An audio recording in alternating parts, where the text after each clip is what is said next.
We are a go. Dropping frames like nuts, but it doesn't matter since my screen is static now anyway. So, hello world. My name is Miles. I'm a grad student at Michigan State University in the United States.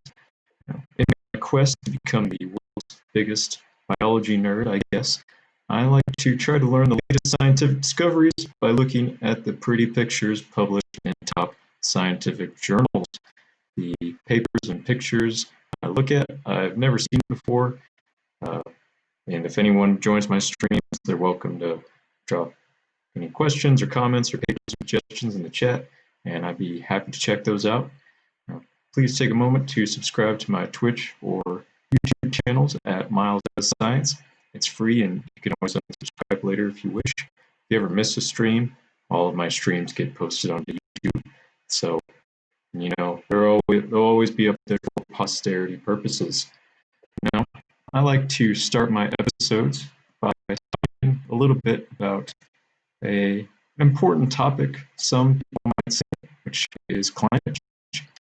So I was browsing the front page of Nature, one of the most, I don't know what you call it, most highly regarded scientific journal on Earth, and found this paper about melting ice in Greenland, specifically how the rate at which ice is melting will soon be greater than the rate of ice melting during the Holocene. Now, I'm not entirely sure what the Holocene is.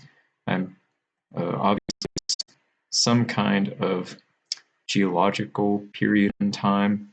I'm not sure the exact terminology is, whether it be like an epoch or an age or something. Okay, so Wikipedia is telling me that the Holocene is the current geological epoch or epoch, however you want to pronounce that. So essentially, ice is melting really, really fast, and soon it's going to be melting even faster in Greenland anyway. And yeah, let's try to see exactly why they think that's the case by taking a look at their cool pictures. Of course, you got to start with a nice map of Greenland. I didn't think Greenland looked like this. Is this just a part of Greenland? Looks kind of like, I don't know, squashed relative to how it normally looks on a globe or something, or a map. Let's see. Let's get this in full size so that you can see it on the video.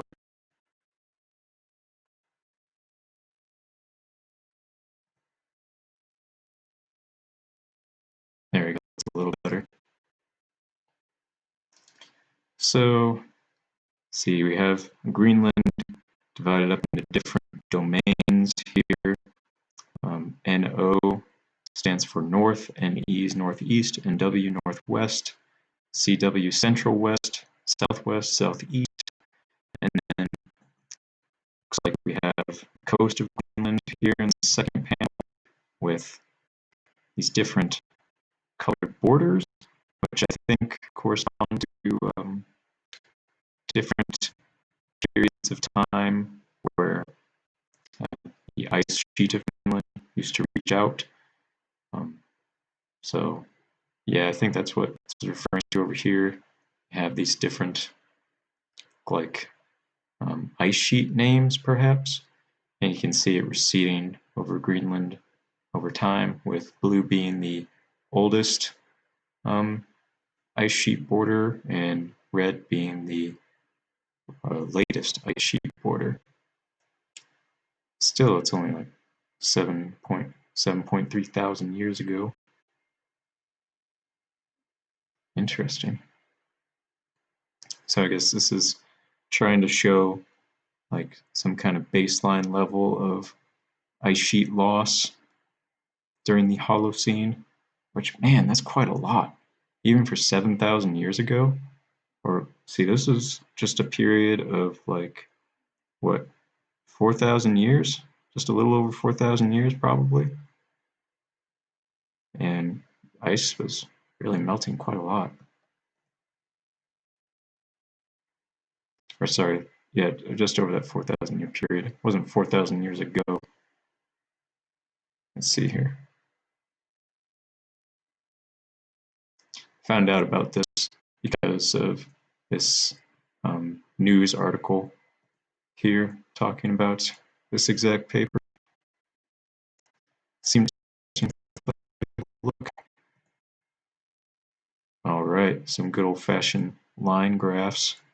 These never get tiresome. So let's see here. Some kind of change in ice mass. Looks like ice mass is decreasing over time in all these scenarios right here. Different line colors being different simulations, which is very good. And then it's like some different set of simulations down here, seeing how they fit to the data. It's a strange fit. There's just one point, one data point up here doing its own thing. Or wait, maybe these are two separate plots. Okay, this is kind of confusing, but this A panel corresponds to this axis, this y-axis, and this B panel corresponds to this y-axis. So these are, I guess these are two different graphs. They share the same x-axis. They have these different y-axes. And I've never seen two plots split up this way. It's a little strange, but a little confusing about which axis do you read. I think these lines correspond to this axis, and these lines correspond to this one. Let's see here. So yeah, just ice melting over time, I guess. Rate of ice mass loss.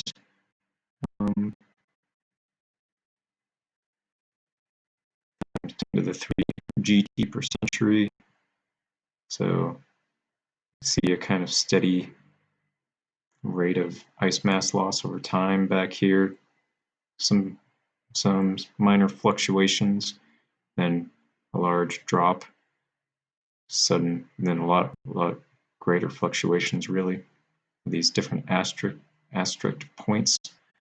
I don't know what those correspond to. Maybe those correspond to the 5 lines in the previous figure. Let's see here. Asterisks are the 5 centuries with the highest rates of mass loss. Okay, so they don't correspond to those lines in the previous figure. They're just like the 5 lowest points in the graph. That's interesting. I see a lot of fluctuations. And there's some. This is also interesting. There were some periods where there wasn't any ice mass loss at all. This is also kind of interesting to think that ice was melting in 12,000 years ago. Well, I guess that makes sense. You know.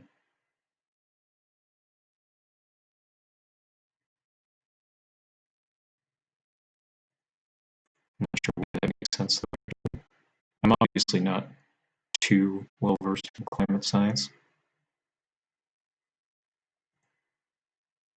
The whole reason I stream this stuff on Twitch is to force me to look at more scientific literature,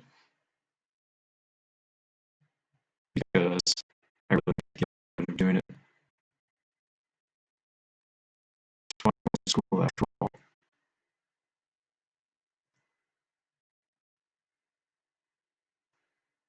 Oh, whoops! I was clicking the wrong thing, trying to follow this figure. Okay, there's a lot of stuff going on here too. I always like how authors are able to overlay different graphs on top of one another. I'm not entirely sure how to do that. Well, obviously they have to use like some kind of computer programming language to do this, but I wouldn't know how to write the code to do this stuff. It's really cool though. Some kind of histogram here of range of ice mass loss. And yeah, you see, this looks pretty similar to the plot we were just looking at. Okay, yeah, it looks like this portion over here on the left side, that was in the previous plot, I think. And then over here, says new stuff. Rate of ice mass loss, again, negative on the y-axis. Okay, so here now we are into more recent time periods, whereas this this x-axis right here is looking at much longer time scales. This is focused on just the past, let's see here, past 150 years or so, plus projecting into the next 100 years or so, or 80 years, I guess. It's like different climate scenarios here in these different colors. You can see how looks like there are a couple scenarios where rates of ice mass loss kind of level out, but then these massive declines here, or I guess I should say massive increases in the rates of loss. So ice is just melting more rapidly as we get closer to 2100. Man, losing 900, what is GT? Gigatons or what? Gigatons of ice per year? God, that's so much ice. And all that goes into the ocean too.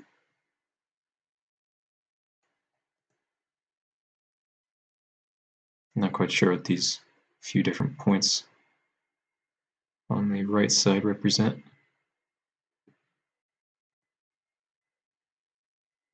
Let's see here.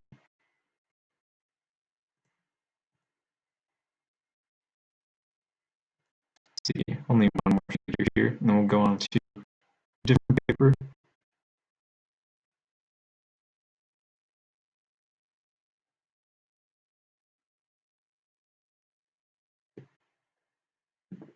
Okay, substantial change in the surface elevation of the Greenland ice sheet over the 21st century. Okay. So, man, this is what Greenland really looks like? Or is this just a part of Greenland? Do I not know what Greenland looks like? I did a report on Greenland when I was in 5th grade, I think. Movie trailers are the first thing that pop up. I just want like a picture of how Greenland looks on a map. I think. It's not what I wanted at all. Greenland map.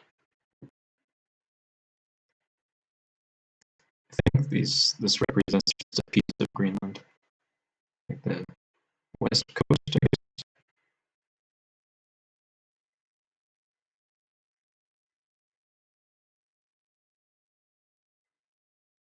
Maybe it does. Maybe it does look like that.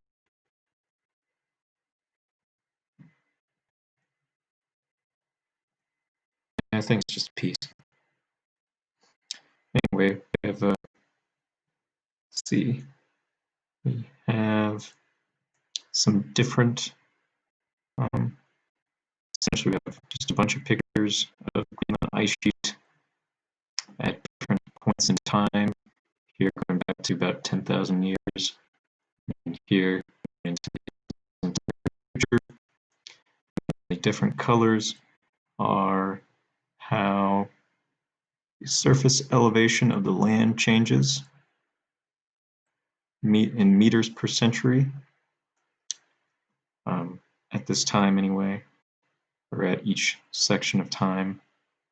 You can see that about 10,000 years ago, there was some moderate rates of ice loss on the west coast of Greenland, I think. and then around 8,000 years ago, moderate increases in, or that ice starts to come back, and then now the ice is melting again, but then you get to the present, and then ice is just melting like crazy. Look at that. That's all red. It looks like, I don't know, a blood-stained shirt. It looks like I don't know, Greenland got shot right here. This little coast bleeding out everywhere. And that's how extreme the rates of ice loss are now relative to the past. Or I guess it's a projection covering year 2000 to 2100.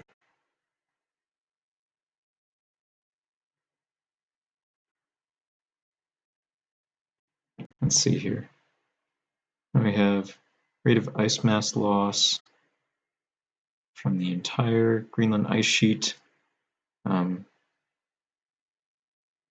of fluctuations.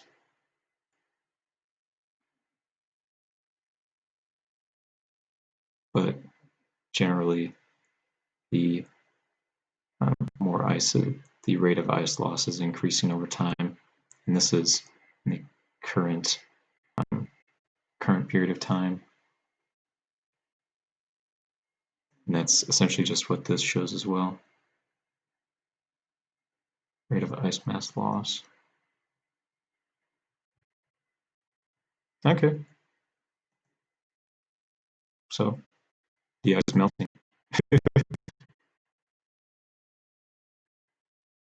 not really that funny, but you know, you gotta laugh to break the tension when reading about terrible things. I guess maybe you don't have to, but something I do just automatically. Let's see here.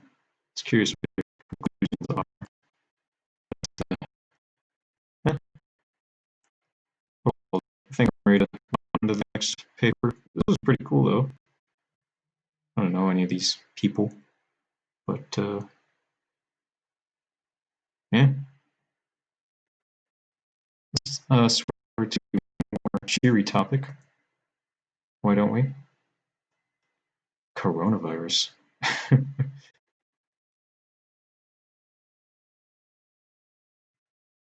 See here. So I guess I should start by saying across this article, just browsing the front page of Science magazine, one of the top science journals, and I found this interesting paper on how coronavirus are likely to be changing over the next 5 years. Vaccines out, and essentially abstract that let me see if I can find the key sentence. I found that variations in the immune response to coronavirus infections and a potential vaccine can lead to dramatically different outcomes in terms of how many cases there are in the future and whether or not we eliminate the SARS-CoV-2 virus.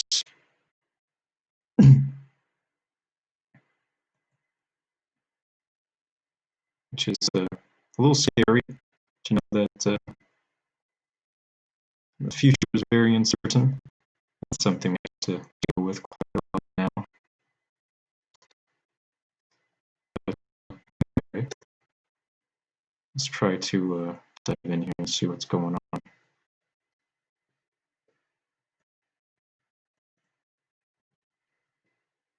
So here you have some kind of conceptual diagram, it looks like. Okay, pretty familiar with what's going on here. So here they are diagramming what looks like 3 different types of epidemiological models, or 3 different types of models that represent how diseases move through populations. A very famous example of such a model is called the SIR model for susceptible, infected, and recovered. And essentially how these models work is that they represent different groups of people as different variables, and then, which in this case, each of those variables are represented with little circles, and then the flow between variables, or the flow between these different states, is represented with arrows. So, for instance, this arrow from the S compartment to the I compartment, this arrow is representing the rate at which susceptible individuals become infected, and this arrow here is representing the rate at which infected individuals recover. And then these branching off arrows into nowhere, I think that's a convention used to denote the rate at which people in the different compartments are dying. And then that would make this arrow right here, just going into the S compartment, the birth rate of the population. Looks like this is a more complicated version of the same model, where we still have the same kind of structure, where we have susceptible individuals turning into infected and then recovering, but we also have recovered individuals turning into susceptible individuals again, and then becoming reinfected, recovering, and then that cycle continuing. And then each of these compartments has their own death rate, and there are different rates at which individuals move between these compartments. So if you have this model and you substitute in values 0 for alpha, epsilon, and delta, you get this simple SIR model.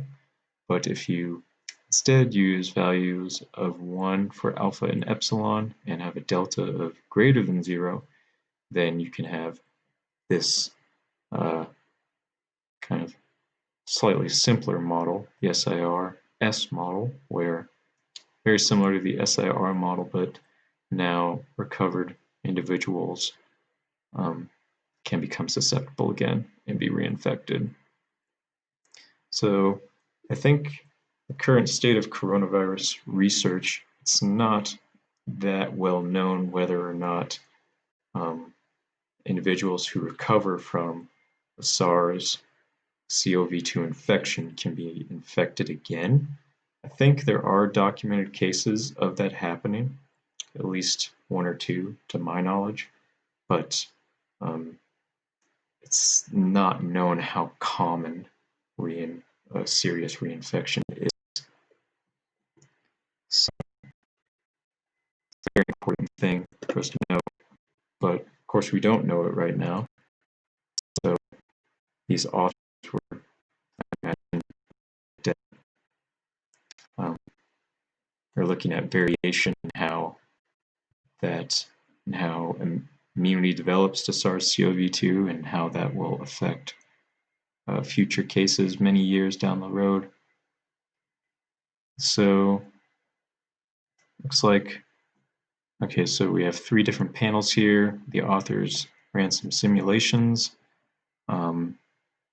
Here they have time on one axis, and then values of epsilon, and then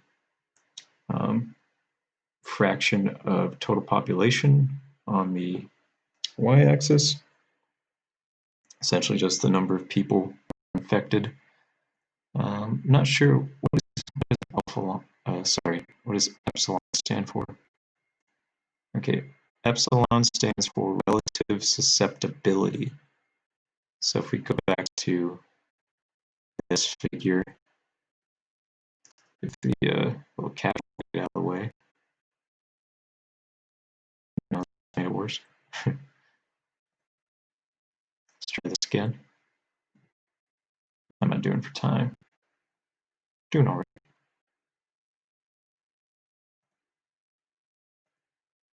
So, okay, yeah, so epsilon is relative susceptibility, which I guess, let's see, I guess that's why it shows up here down in this part of the SIRS model. Let's see here. Okay, so it's like it's representing how susceptible individuals are to infection, I think. SARS-CoV-2. So let's see here. Let's go back to this and let's see. Oh man, looks like I have someone joining me on the stream, I think. Yeah, it says I have one viewer. Hello, whoever you are. Thanks for tuning in. If you have any questions or comments about what I'm trying to do, you can drop them in the chat. Or if you have any suggestions of science papers you want me to look at, you can also drop those in the chat, and I'd be happy to take a look at them. But anyway, right now I'm looking at this paper on SARS-CoV-2 dynamics in 5 years down the road once vaccines roll out. Projections of what will happen anyway. I'm trying to parse out these three different panels up here, where the authors are just varying this epsilon, or what I think represents how susceptible individuals are to reinfection of SARS-CoV-2, and then seeing how that affects these case spikes in future years. Interesting how you can see a kind of seasonality. And in some scenarios, looks like SARS virus gets completely wiped out, or at least it doesn't show up again for a few years. Whereas in these other scenarios, it shows up like yearly. Oh man. This style of plot down here, I think this is like default ggplot2. This is like default ggplot2 colors. My god, these guys used default ggplot2 and they got published in Science. Jeez. Gosh. I guess it's not completely default. They have these cool little banners up here. But I'm pretty sure this color scheme is default ggplot. Anyway, it really looks like ggplot. Let's see here. So, okay, it looks like these plots are kind of like cross sections. These three-dimensional plots up here. A similar thing. They have just a fraction of population infected, I think, at different points in time. So, yeah, looks like in this epsilon equals 1 scenario, SARS virus becomes like an annual, I don't know, like something analogous to the flu, I guess, where there are spikes in case counts every, whereas in less susceptible scenarios, the virus does not pop up in future years. Interesting how it skipped a year here, kind of epsilon equals 0.5 scenario. Let's see here. Fraction of population with severe disease. Okay, so here they have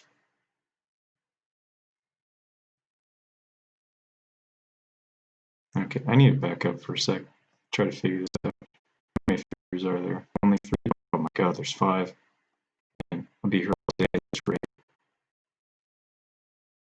Maybe I'll try to figure out this one and I'll call it good for the day. Maybe the next one too. The next one looks really cool. Active vaccination and immunity on disease dynamics. Let's see here. I wanted to read some of this caption real quick. Colors denote individual time courses. NPIs. Don't know what an NPI is. Like I didn't actually read any part of the paper.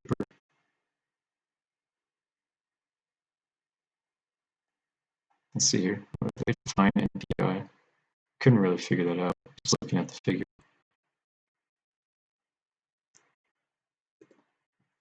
Do a nice Control F search.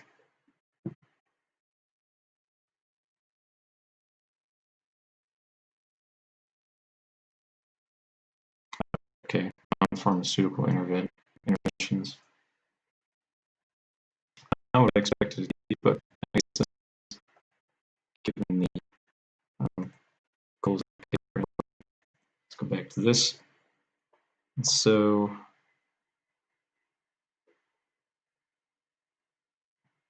let's see here. Here they have just different periods of time during which non-pharmaceutical interventions are rolled out. Not sure why they only had them rolled out here for year 1. Just seems kind of strange. Only roll it out for 1 year. I would think I would hope the interventions would be ongoing, even after this year. So that's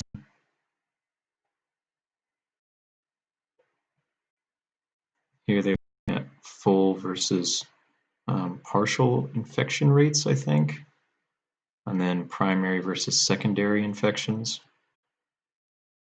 I think secondary infections are, I'm not entirely sure actually. Let's see here. Secondary infections. COVID. Yeah, people are Googling it.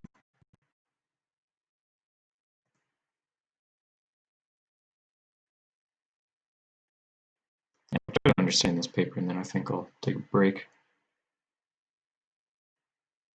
Secondary transmission.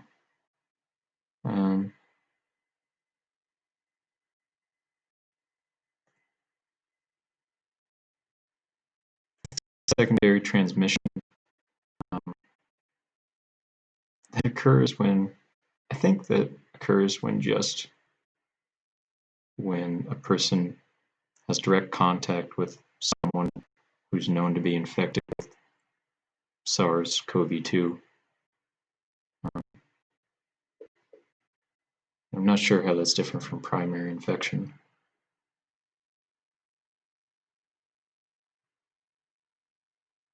It's just another paper. It's not making it any clearer, really. Maybe probably just define it as an article.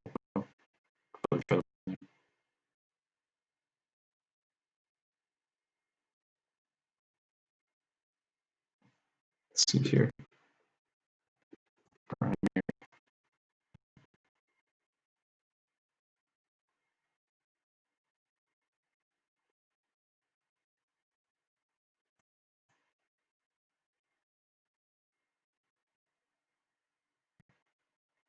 Don't think they define primary versus secondary infections.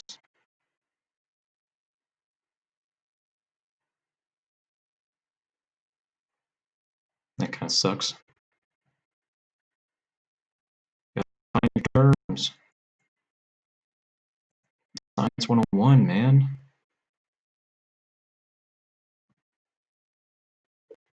Gotta define your terms. Maybe it would be clear if I Google primary instead.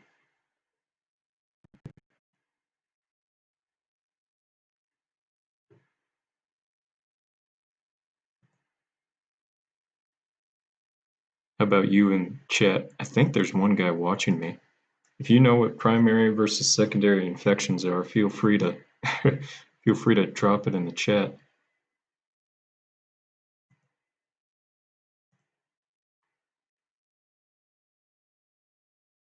Okay, well, WebMD says that a secondary infection means that you get an infection unrelated to first problem you had.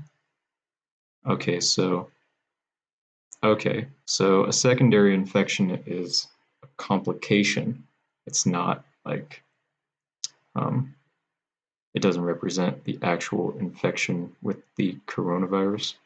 It means you already have coronavirus, but you get hit with another infection on top of that.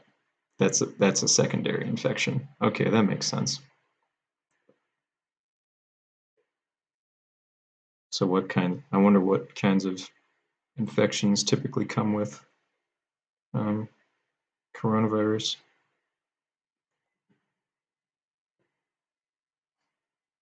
Yeah, we see secondary infections spiking as well.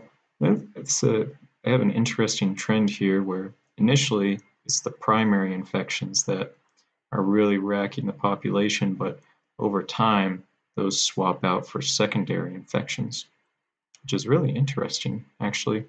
It's kind of like we're getting rid of one problem, but then another pops up in its place, you know? It's like cutting off the head of Hydra or something. For anyone who's a fan of mythology out there. Alright, I'm going to take a look at this figure and then call it good. Just because it looks kind of cool. I like these compartment diagrams. They just look really, I don't know, they just look kind of pretty. So cool, I think, how a lot of phenomena in biology can be reduced down to diagrams like these. They're very helpful for writing out equations that you can use to model whatever system you're looking at. We got a ton of different arrows going on right here. This is similar to the SIRS model they were diagramming earlier, but now they have what looks like a vaccination compartment. So this is where individuals go when they are vaccinated. You can see how it's disconnected from the infected people compartments. So individuals in this node aren't able to directly become infected, as one would expect. And see here we have these cross sections again. Where now we're varying some different parameters and looking at how that affects the number of people infected. Time again here on the x-axis. Some very weird lines here. These are very weird lines.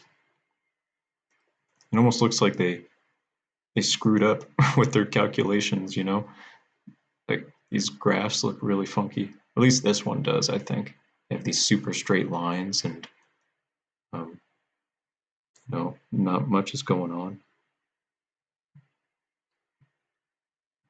Oh, and they're also varying the susceptibility to secondary infection. Oh, so epsilon is susceptibility to secondary infection, not reinfection. Okay, that makes sense. So let's look at here. Proportion of susceptibles vaccinated daily. And susceptibility to secondary infection.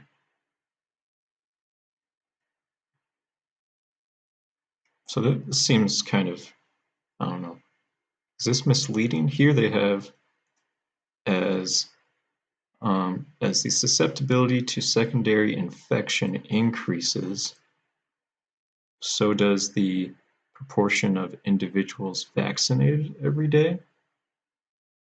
That's kind of strange.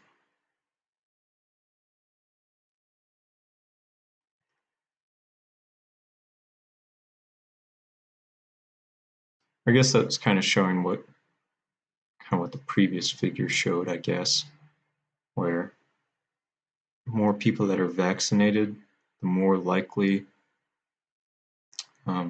individuals are to. No, that doesn't make sense. Let's see here. Let's move on to a different one. Look at this one right here. It's a little heat map. Okay, so this curly V is vaccination rate. And then 1 over delta VAX is the duration of immunity due to vaccination, and they have some proportion of vaccinated versus not vaccinated individuals, maybe. I don't know. So as vaccination rate increases, and the duration of vaccine immunity increases, we have lower ratio of what? Of infected vaccinated individuals versus. No, it doesn't make sense. Let's look at another one.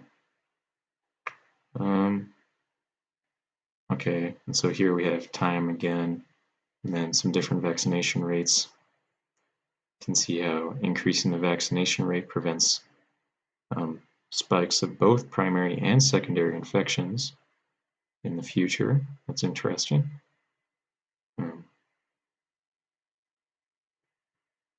And looks like that's just almost the exact same as what they have here. Is there a difference between these two? F and H. I mean, these are really similar. The only real difference is that this red line in the middle here doesn't have a bump at year 4, which is interesting.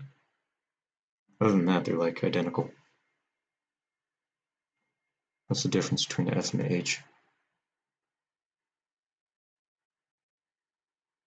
Top row contains the time series of primary and secondary infections, blah blah, partially immune, subpopulations. Okay, so here's the difference. In F, the duration of immunity when you get a vaccine is only a half a year, whereas in G, the duration of immunity to get a vaccine is 1 year. Okay. Next. So, yeah, if people will be immune to coronavirus for longer after getting a coronavirus vaccine, then we won't have as many cases in the future, which makes sense. And then they have another kind of heat map down here. I don't know if I'm going to try to dissect that. And then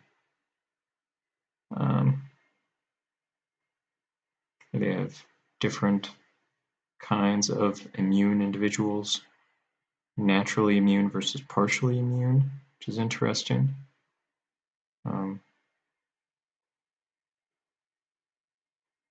Fully susceptible individuals decline really rapidly as they all become immune or partially immune after getting infected, presumably, or getting the vaccine. Again, G and I are really similar, but I think the difference is I see.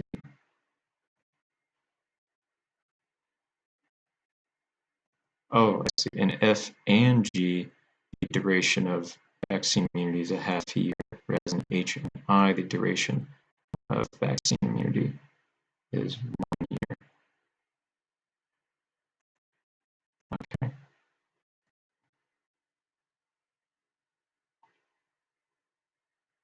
Okay, so these two plots, the duration of vaccine immunity is a half year, and these two plots, the duration of vaccine immunity is 1 year.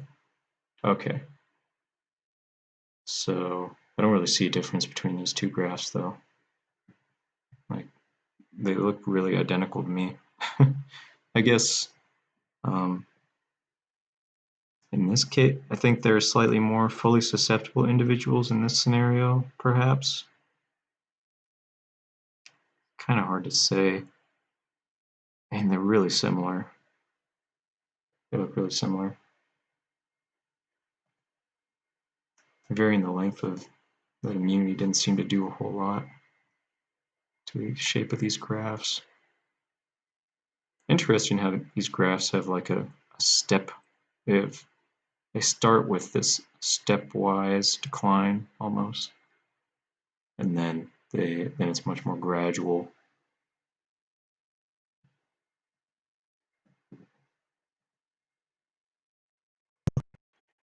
I get tired when I try to stream.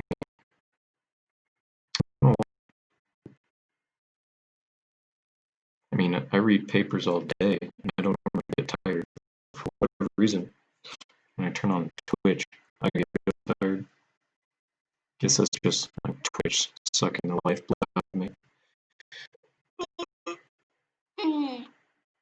Stretch. Oh well, I think I'm done with this for today. So, if you made it to the end of that video, thank you very much for watching. And thanks to whoever this one guy is hanging out in the stream. I don't think it's me. I mean, maybe it is. In that case, if it is, it's really embarrassing. But whatever.